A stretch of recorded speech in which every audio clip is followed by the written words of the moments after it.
Good day. Welcome to another edition of Ibima Mungo's Perspective on Global Affairs. Before I continue, I urge you to please press the like button so that we can get the algorithm going. And if you're new to my channel, I also urge you to please subscribe. I have a question, and the question is one of deep curiosity. As we know, the Ukrainian war has involved America very wholeheartedly. That's the word, wholeheartedly. At least until the Trump administration. But nevertheless, the Trump administration is still very much involved in this war because it shares intelligence with the Ukrainians and it does still continue to give the Ukrainians quite a lot of support. But something curious has happened. The Zelensky government is being rocked by corruption, and there's been radio silence, complete silence from the American side. America has not put out a statement. America has not made a statement. President Trump or any of his ministers or secretaries have not made any statement regarding this particular corruption crisis that is rocking Ukraine. And this has caught the attention of some commentators. One particular commentator in Russia that I saw is Kirill Dimitrov. He has actually made this particular point that America is quiet about this war, so about this corruption crisis. Another person too, Senator Paul Rand, the big critic of President Trump, has also made this particular point of note because he has always called for um, investigator general for the Ukrainians. So I want to ask again, what do you think may be fueling this silence by the Trump administration regarding the corruption that is rocking the President Zelensky's government now?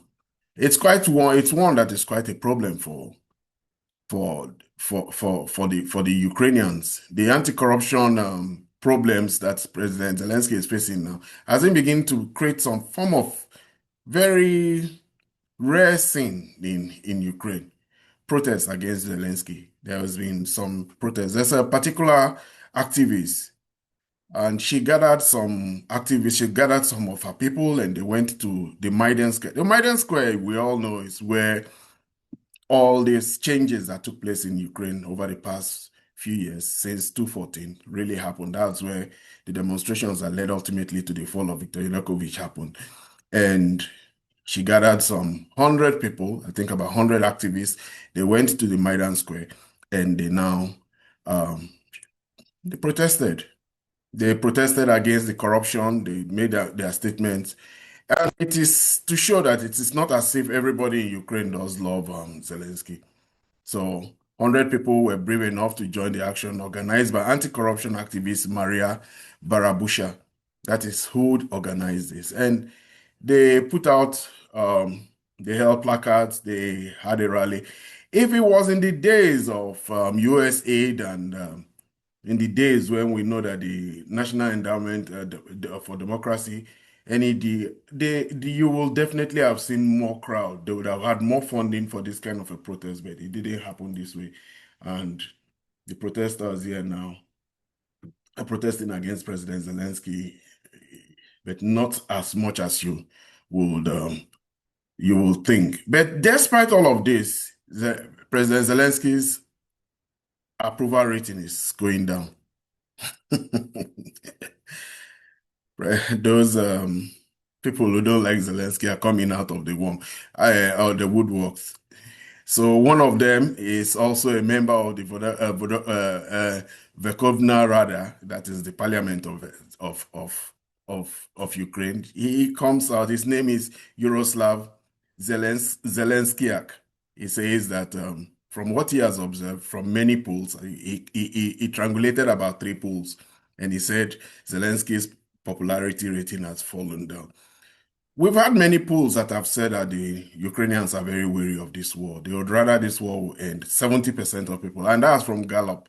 We don't know how true, sometimes because the veracity of polls these days is one you take with a pinch of salt, depending on what kind of narrative those polls are trying to push. But Gallup is a respected polling agency, and they have said that over between 60 to 70% of Ukrainians are particularly not too happy with this war.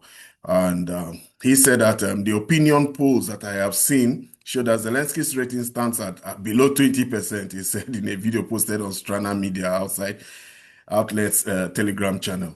So we see that somehow some people, this I think it may be honest because we know that some people really have opposition to the policies of Zelensky. Let's not forget that there are other political parties, despite all the attempts to strangle them. There's a political party of the Petro Poroshenko. That's where the mayor of Kiev is aligned to, and all other outlets that have somehow survived all the draconian rules and laws that Zelensky has tried to put. One person who is particularly feeling that Zelensky's days are numbered is Kolomoisky.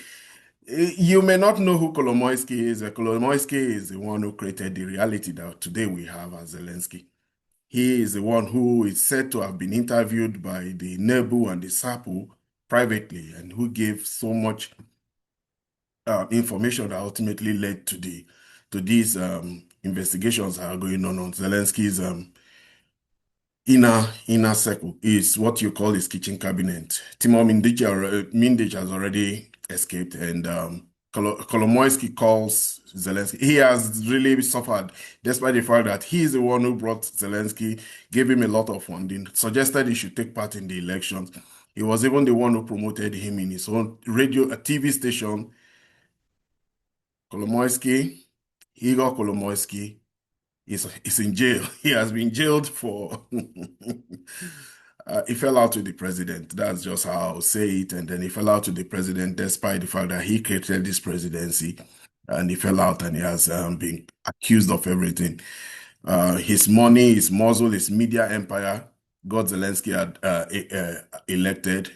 And he's the one who has now is being used, as we hear, by the persecution against Zelensky. And he feels that Zelensky's days are numbered. He feels that Zelensky will most definitely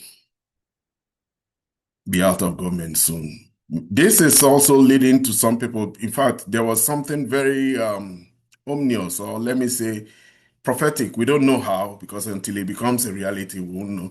But Victor Orban is beginning to say that this war will soon be ending. Quite a lot of people should remember that the former prime minister of Ukraine too has also said that this war may soon be ending. Quite a lot of people are beginning to say that this war is in its final stages, but that's another question I'd like to ask. You think we are very anywhere near the end of this war? Anyway, one person who has said and noted that enthusiasm for the war is really fading is the Polish Prime Minister Donald Tusk. Yesterday, we saw how Donald Tusk was telling Zelensky. He said he told Zelensky at the early part of his government that he should be very wary about corruption in his administration. And today he said, today, pro-Ukrainian enthusiasm is much lower in Poland and around the world. People are tired of the war and associated spending, making it harder to sustain support for Ukraine in its conflict with Russia. But you will not know, Ukraine still has support. Ukraine has a lot of support. And today we saw it. We saw Zelensky, he made a move. He traveled. He went to Greece. And in Greece, he was welcomed very enthusiastically. He was welcomed, and he signed a deal. He signed a gas deal. He signed a deal to get gas from Greece and pass it through Bulgaria, pass it also through Romania, through Moldova, and ultimately to Ukraine.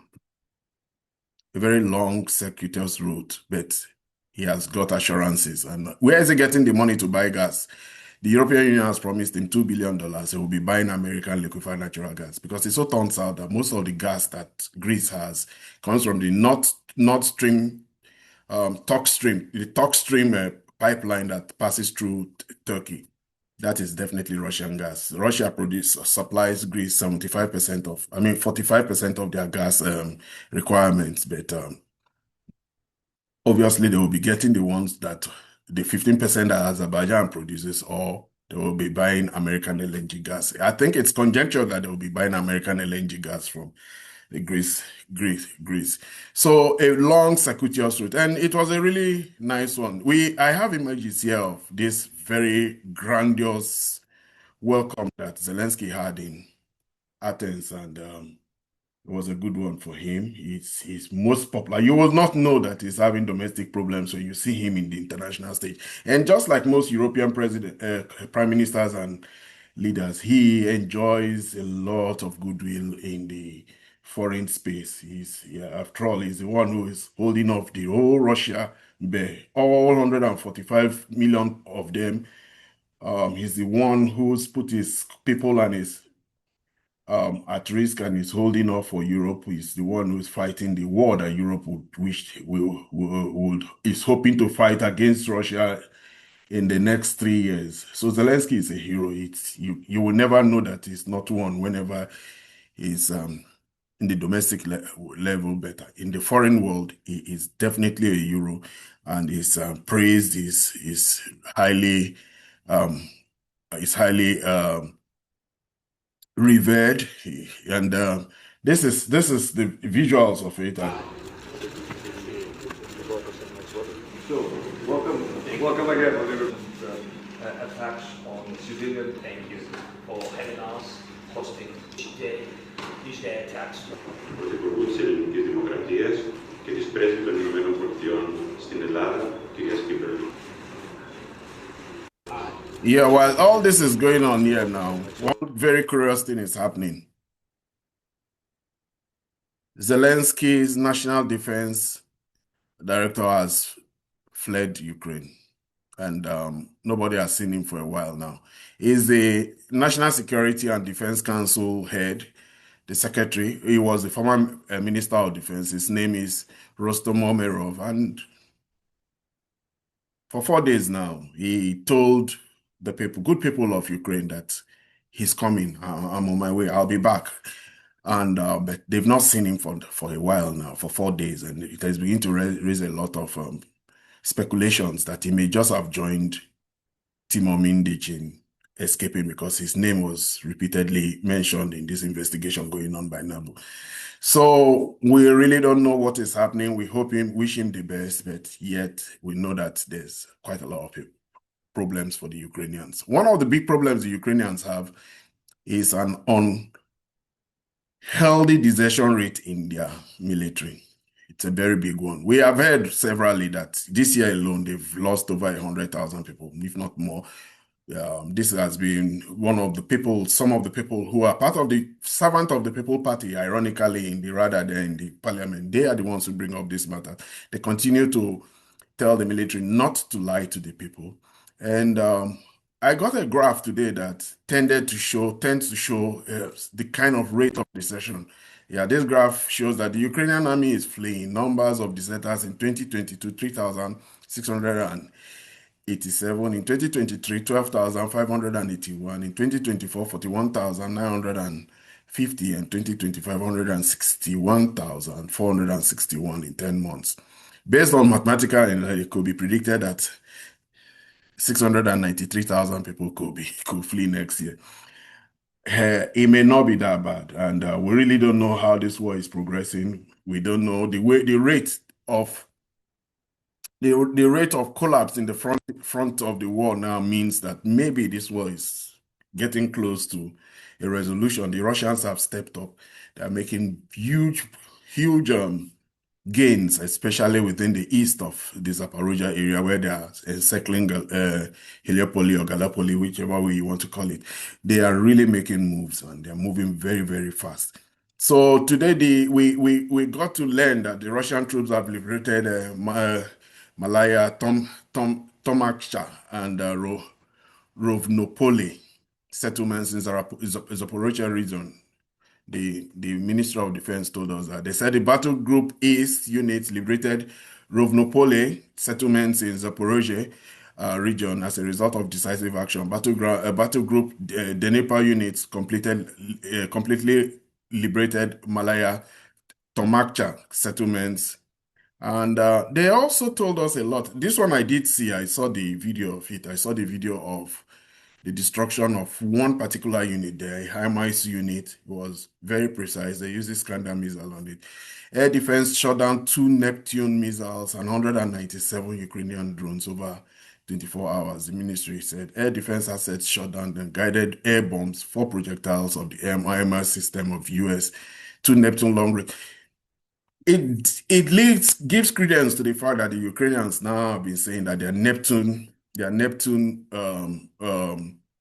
missiles are now used more in targeting targets and in getting targets in Ukraine. They've had some spectacular successes within Crimea, and they even had one very long range one that was almost 1,500 kilometers from the front line. And we know that shows that they are improving their ability to produce these missiles. They are building them up in Ukraine. The Russians will now start to move towards finding the location of this production and possibly use one of those their very deadly Zircon hypersonic missiles, or maybe they may use their Oreshnik again. They said the Russian destroyed 2 launchers of the Neptune mobile system, a HIMARS combat vehicle, and engaged fuel and energy sector facilities used in the interest of the Ukrainian. As regards to the mapping agencies, they gave us quite a lot of maps. They showed us how all the movements that have been going on within the Heliopoli, Kupiansk, and other regions. We still know that Menograd and Pokrovsk are still in the mix there now. In fact, I have this image of the Pokrovsk sector there. It's closing in really tight. All attempts to block it has really been in Pokrovsk direction. Russian forces continue to advance south of the Volcha River and have almost completely secured the sections of the southern back between Orestipol and Novosilka. This is another mapping agent. This is AMK mapping, and they too show the same thing. It's not in. They all are in agreement as regards to these movements. In Zaporozhye too, in Heliopoli direction, Russian forces continued their rapid advance. Like I said, they have already taken these other settlements that were announced by the Ministry of Defense. They are making progress, very vast, quick and fast progress around that. Meanwhile, they've also started to enter the settlements that are very close to Seversk and Konstantinovka. They are really close to Konstantinovka and Seversk, but they still are doing what they've been doing recently. They've been taking a very circuitous route towards getting towards the city because, as we know, the Russians have decided to be very risk averse. They are not putting their men at risk, trying to go headlong into fortified cities, the most fortified cities in the whole of Donetsk region, and they are not doing that. They are rather making sure that they put all the cities in operational encirclement. Operational encirclement means that they've blocked all the logistics outlets, inlets and outlets into the city, and then they slowly start to strangulate and take territory into the city until they finally get to the point where they finally have their pitch battles.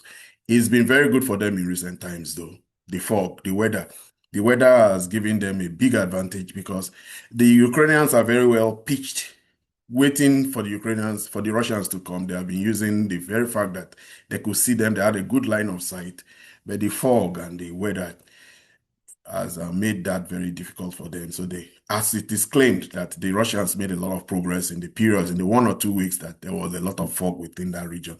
Another thing too that's happened is that the Russians are using night vision and thermal vision drones so effectively that when you see some of the videos, you'll just be amazed at how they can find their target in pitch darkness. It's because they're using heat-seeking technology. This war has really unleashed a lot of innovation, and it is there for all to see. Well, it is time to move to South America, where there's stuff bubbling. A lot of stuff is bubbling in that neighborhood. Today, the Secretary of Government of the U.S., Marco Rubio, made a very consequential statement. He put out a tweet where he says that he's designating Venezuelan Maduro's cartel as a foreign agent. And that tweet simply means that in doing that, they're getting ready to attack Venezuela. Venezuela's days are really, they find themselves in a very bad situation, a very bad place where nobody really knows what action President Trump is going to take. President Trump has been saying that in fact, he made a statement today that Maduro wants to talk. And he is willing to listen to Maduro. But today this came out, and this is what Marco Rubio said. Marco Rubio, State Department intends to designate Cartel de los Soles as a foreign terrorist organization headed by the illegitimate Nicolas Maduro. The group has corrupted the institutions of government of Venezuela and is responsible for terrorist violence conducted by and with other designated foreign terrorists, as well as for trafficking drugs into the United States of America. It's not looking good for Maduro. It's not looking good for him. And today, even President Trump also weighed in. He said, President Trump suggested that the designation as a foreign terrorist organization allows U.S. military to the ability to strike Venezuela. He is giving the Venezuelan president quite a lot of worry. Is he going to strike or is he not going to strike? There's nobody who really knows what is going to happen. But what has been going on is that there's been having high-level security meetings. Buttigieg put out his tweet the other day that he has been instructed by the president. It was such a very go-go speech. And then he has been having meetings with the chief of all the service chiefs and the head of the service chiefs. He has been having meeting with all of them in the White House, in the Pentagon, and it seems like they're getting ready to go already.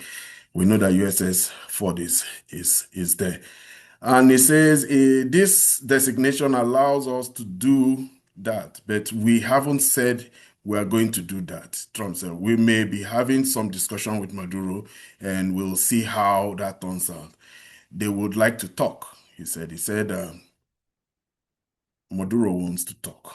Maduro is saying that, can we discuss these things? We've even heard from the New York Times that Maduro had given a lot of concessions to America as regards to their oil wealth and oil fields, but America seems to want a big price, the whole price, all of it. And that's where we are now. Nicolas Maduro, though, is not lying low. He's been making a lot of rallies. He's been holding rallies. He's energizing his militant group. 4 million militia. He has been having a lot of rallies. But recently, he's been talking a lot about peace. He's been talking so much about peace.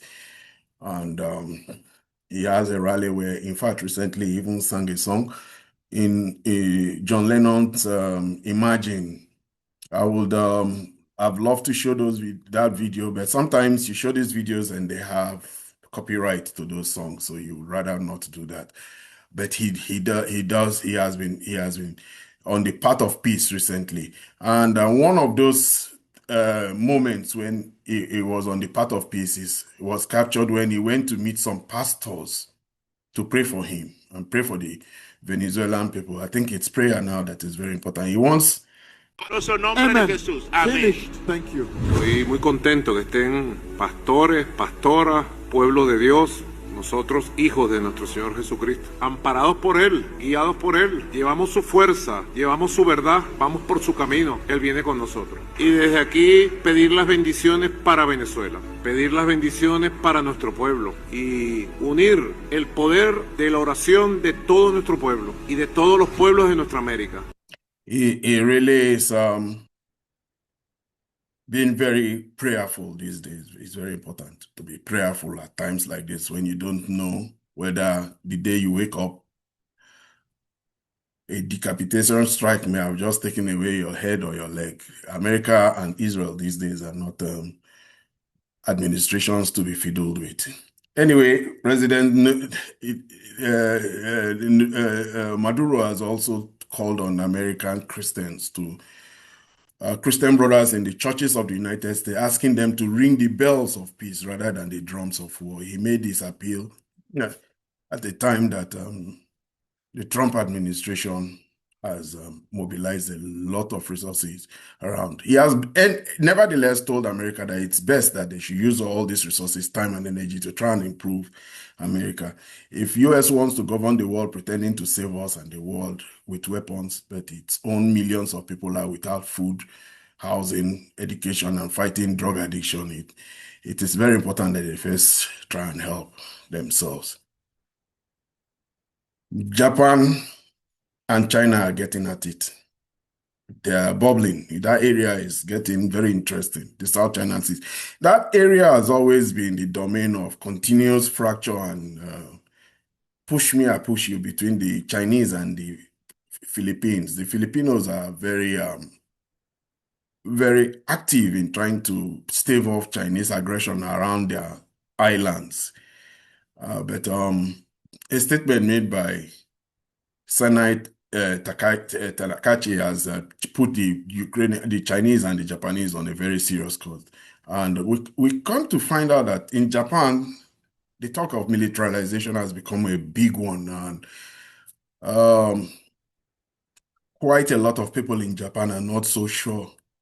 There's nationalist favor in Japan, no doubt, but quite a lot of people are saying that the nationalist favor should be for protecting Japan, going as far as trying to protect Taiwan, which is the source of the air between them and China, is not one that they are putting. Reuters came up and said the Japanese public is divided on whether Japan should exercise its right to collective self-defense if China attacks Taiwan.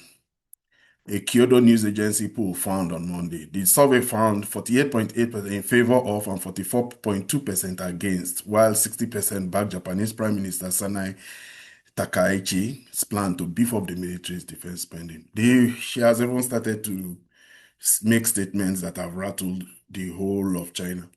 She says they may seek the nuclear bomb. That's a very serious one. That will change that whole neighborhood. As for now, as at this moment, all the countries of Asia that are under the vassalship of America have American nuclear umbrella. Korea, Philippines, Japan, none of them have their own ability to produce nuclear weapons, not even ballistic missiles, even though they do have space programs. The Japanese just sent one of their space missiles into, and the Koreans too also have a space program sending satellites. The excuse for for improving their ballistic missile capability is to have space programs anyway. The Chinese and the Russians are putting the pressure on the Japanese. We should remember that the Chinese want to show that they are the one preeminent military power now in that neighborhood. They try to understate it, but they also have Japan also has an finished business with Russia. They have some islands within that neighborhood that Russia has seized, taken, and have never allowed them to be transferred to Japan, because we should remember that the Soviet Union in the dying days of the World War declared war on Japan, and they had access to those islands. They occasionally do military trials within that neighborhood so that Japan will understand that there's a superpower breathing down on its neck. And recently, Japan and China had this particular sea trial of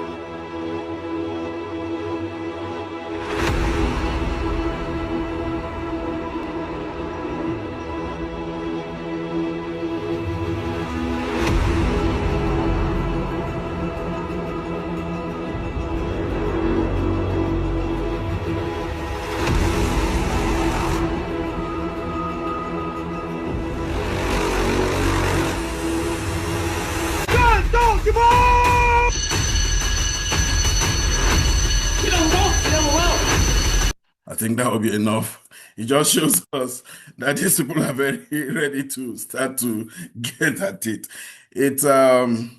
There's a saying in Japan, I think in Chinese saying about interesting times. I mean, you live in interesting times. The Japanese and the Chinese have been pacifists for a long time. The Chinese have not engaged in any war, despite all the rhetoric you hear about them. They had a 1 month border skirmish with Vietnam, and they didn't let it last more than a 1 month. They've not had a war for a long time. I think their last real war, all the wars within the neighborhood there, Vietnam and the Vietnamese War and the Korean War, that made them get involved. But for a long time, they focused more on their national development. And now that they have this period of national rejuvenation, that's the word they actually use. They have been very careful to avoid the wrath of America because they know how very destructive. America will not be winning territories. America will be destroying supply chains and destroying all their ability to trade. That is what the war with China and America will mean. It will not be a war to try and take China. It will be a war to destroy all the ability of China to trade, to extend itself, and to be the second part of the multipolar world as we now know it. This is where I end my video for today. If you're new to my channel, please subscribe. If you have any views regarding the opinions I just expressed, please put them in the comment section. Do well to like and share. Until my next video, you have a good day.